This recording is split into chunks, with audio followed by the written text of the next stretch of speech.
Hello मेरे प्यारे नन्हे दोस्तों, कैसे हैं आप सब। बच्चों, आज हम तेनालीराम की कहानी सुनेंगे और कहानी का शीर्षक है मूर्खों का साथ हमेशा दुखदाई। विजयनगर के राजा कृष्णदेव राय जहाँ कहीं भी जाते, जब भी जाते, अपने साथ हमेशा तेनालीराम को जरूर ले जाते थे। इस बात से अन्य दरबारियों को बड़ी चिढ़ होती थी।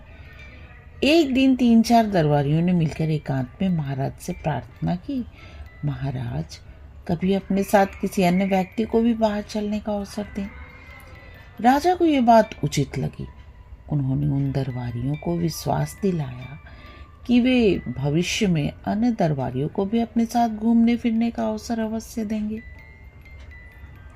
एक बार जब राजा कृष्णदेव राय वेश बदलकर कुछ गांवों के भ्रमण को जाने लगे तो अपने साथ उन्होंने इस बार तेनालीराम को नहीं लिया, बल्कि उनकी जगह 2 अन्य दरबारियों को साथ ले लिया।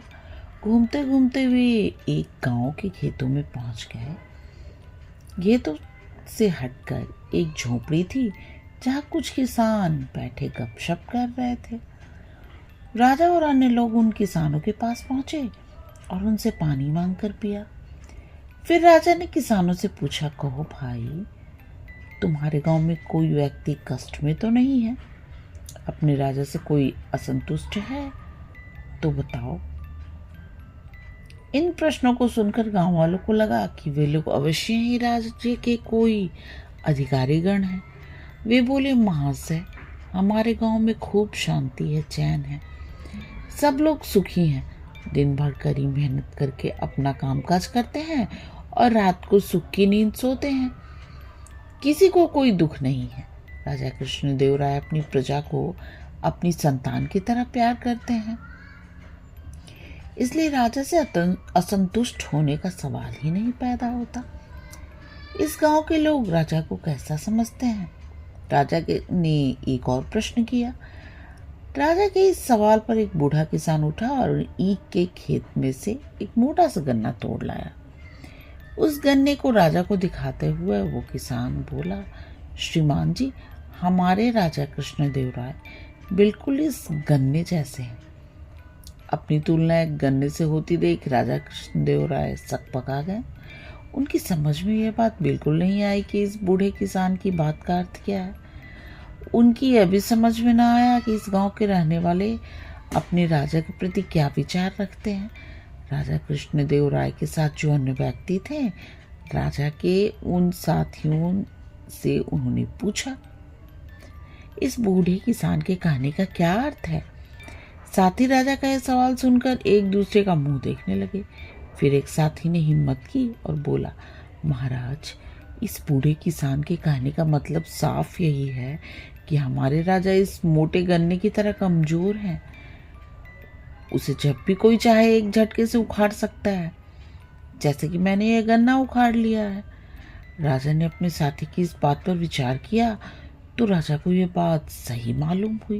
वो गुस्से से भर गए और उस बूढ़े किसान से बोले, तुम शायद मुझे नहीं जानते कि मैं कौन हूँ। राजा की क्रोध से भरे बानी सुनकर वो बूढ़ा किसान डर के मारे थर थर कांपने लगा। तभी झोपड़ी में से एक अन्य बूढ़ा उठ खड़ा हुआ और बड़े नम्र स्वर में बोला, महाराज, हम आपको अच्छी तरह से जान गए हैं, पहचान गए हैं, लेकिन हमें दुख है इस बात का कि आपके साथी ही आपके असली रूप को नहीं जानते। मेरे साथी किसान के कहने का मतलब यह है कि हमारे महाराज अपनी प्रजा के लिए गन्ने के समान कोमल और रसीले हैं, किंतु दुष्टों और अपने दुश्मनों के लिए महानतम कठोर भी। उस बूढ़े किसान ने एक कुत्ते पर गन्ने का प्रहार करते हुए अपनी बात पूरी की। इतना कहने के साथ ही उस बूढ़े ने अपना लबादा उतार फेंका और अपनी नकली दाढ़ी मूछें उतारने लगा। उसे देखते ही राजा चौंक पड़े। तेनालीराम, तुमने यहाँ भी हमारा पीछा नहीं छोड़ा? तुम लोगों का पीछा कैसे छोड़ते हो भाई? अगर मैं पीछा न करता तो तुम इन सरल हृदय किसानों को मौत के घाट उतरवा देते। महाराज के दिल में क्रोध का ज्वार पैदा करते सो अलग, तुम ठीक ही कह रहे हो तेनालीराम, मूर्खों का साथ हमेशा दुखदाई होता है। भविष्य में मैं कभी तुम्हारे अलावा किसी और को साथ नहीं रखा करूंगा। उन सब की आपस की बातचीत से गांव वाले को पता चल गया कि उनकी झोपड़ी पर स्वयं महाराज पधारे हैं और भेष बदलकर पहले से उनके बीच बैठा हुआ आदमी ही तेनालीराम है। तो वो इनके स्वागत के लिए दौड़ पड़े। कोई चारपाई उठाकर लाया तो कोई गन्ने का ताजा रस निकाल कर ले आया। गांव वाले ने बड़ी ही मन से अपने मेहमानों का स्वागत किया, उनकी आवभगत की। राजा कृष्णदेव राय उन ग्रामवासियों का प्यार देखकर आत्मविभोर हो गए। तेनालीराम की चोट से आहत हुए दरबारी मुंह लटकाए हुए जमीन कुरेदते रहे और तेनालीराम मंद मंद मुस्कुरा रहे थे। बच्चों, कहानी खत्म हुई। अब आप आराम से सो जाओ और सपनों की दुनिया में खो जाओ। गुड नाइट मेरे प्यारे नन्हे दोस्तों, गुड नाइट।